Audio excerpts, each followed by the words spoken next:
कि ये काफी कॉमन है और इसको लिख के मैंने अपने स्टडी टेबल के आगे चिपका रखा था और बार बार उसको जब भी डिमोटिवेटेड फील करता था तो उसको पढ़ा करता था। उसकी पंक्तियां कुछ इस प्रकार से है।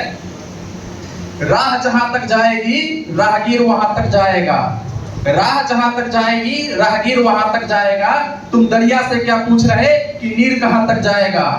उठा धनुष निशाना साध अपने मंजिल की ओर, ये बाद में देखा जाएगा कि तीर कहां तक जाएगा।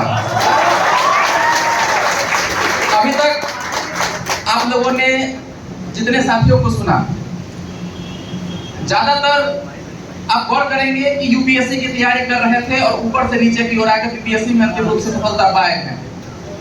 लेकिन मेरा केस एक ऐसा है जो नीचे से ऊपर की ओर बढ़ा हूं। एक समय ऐसा था कि शायद ग्रुप सी और डी का भी एग्जाम उससे नहीं निकल रहा था।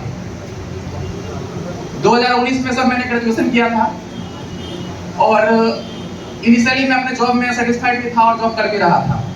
2022 में मेरे पिताजी गुजर गए और उनके जाने के बाद उनकी कुछ बातें थी जो मेरे दिमाग में गूंजा करती थी कि बेटा अल्टीमेटली कॉर्पोरेट को छोड़कर बिहार में आ जा, यहाँ ज़्यादा अच्छा है, क्योंकि बिहार में सर आप जानते हैं कि गवर्नमेंट को जॉब को लेकर एक नेचुरल इंक्लिनेशन होता है।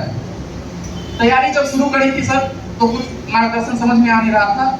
ऐसे में मैं आपके sir Bihar police sub inspector के बैच में 1275 वाले में जुड़ा था और आपका गाइडेंस इतना अच्छा था। देखिए पढ़ना क्या है बहुत लोग आपको बताएंगे और आपको इंटरनेट पे बहुत सारी चीजें मिल जाएंगी, लेकिन एक शब्द जो आप गौर करेंगे जो काफी इंपॉर्टेंट होता है वो है मार्गदर्शन। कि आपका दिमाग डेविएट ना हो आपके गोल से। कैसे आप अपने आप को जो है बरकरार रखें कि आप जो तैयारी कर रहे हैं उस पर बने रहें। रोशन सर का इसमें बहुत योगदान रहा है। इनके मार्गदर्शन में ही 1275 में मेरा पीटी भी निकला, मेंस भी निकला, 200 में से 167 नंबर भी था, लेकिन फिजिकल में अनफॉर्चुनेटली मैं सर डिस्क्वालीफाई हो गया। और वही तैयारी की, उसके बल पे ही बाद में आपका सर मैंने होमवर्क सीरीज भी ज्वाइन कर लिया था जो 70वीं बीपीएससी के लिए चल रहा था, उस पे ही मेरा पीटी क्वालिफाई हो गया। फिर बात आती है मेंस की। मेंस में भी मुझे इतना मतलब पीटी में इतना सर कॉन्फिडेंस नहीं था कि वो मेरा निकलने जा रहा है, क्योंकि उस वक्त का माहौल सर ऐसा हो गया था कि आप याद करेंगे कि कट ऑफ इतना जाने वाला है उतना जाने वाला, काफी समय बर्बाद हुआ। और जब रिजल्ट आ गया तब मैं तैयारी में लगा था मेंस का, उससे पहले मेरी कोई तैयारी भी नहीं थी। तो बाकी साथियों ने जैसा कि आपको बताया कि पीवाईक्यू को आपको आधार बनाना है। मेंस को भी मैं प्रीवियस ईयर क्वेश्चंस को उठाया, उसके आंसर्स को पढ़ा, जो पहले टॉपर्स कॉपी लिख चुके हैं, जो सिलेक्टेड स्टूडेंट्स हैं उनकी कॉपी को उठाया और कोई भी टॉपिक है, सपोज से अगर गवर्नर के ऊपर भी आप अगर आंसर लिख रहे हैं तो उस पे क्या क्या पॉइंट आने हैं, उसमें किस कॉपी पे कितना नंबर मिला है, उसका इवैल्यूएशन किया। और उस इवैल्यूएशन को करने के बाद एक निष्कर्ष पे आया कि एक्चुअली में लिखना कैसे है, कैसे डायग्राम का इंपॉर्टेंस आपको साथियों ने बताया, कम शब्दों में ज्यादा बातों को लिखना, ठीक है। तो उन सब को लेकर जो है वो रहा और बस यही था।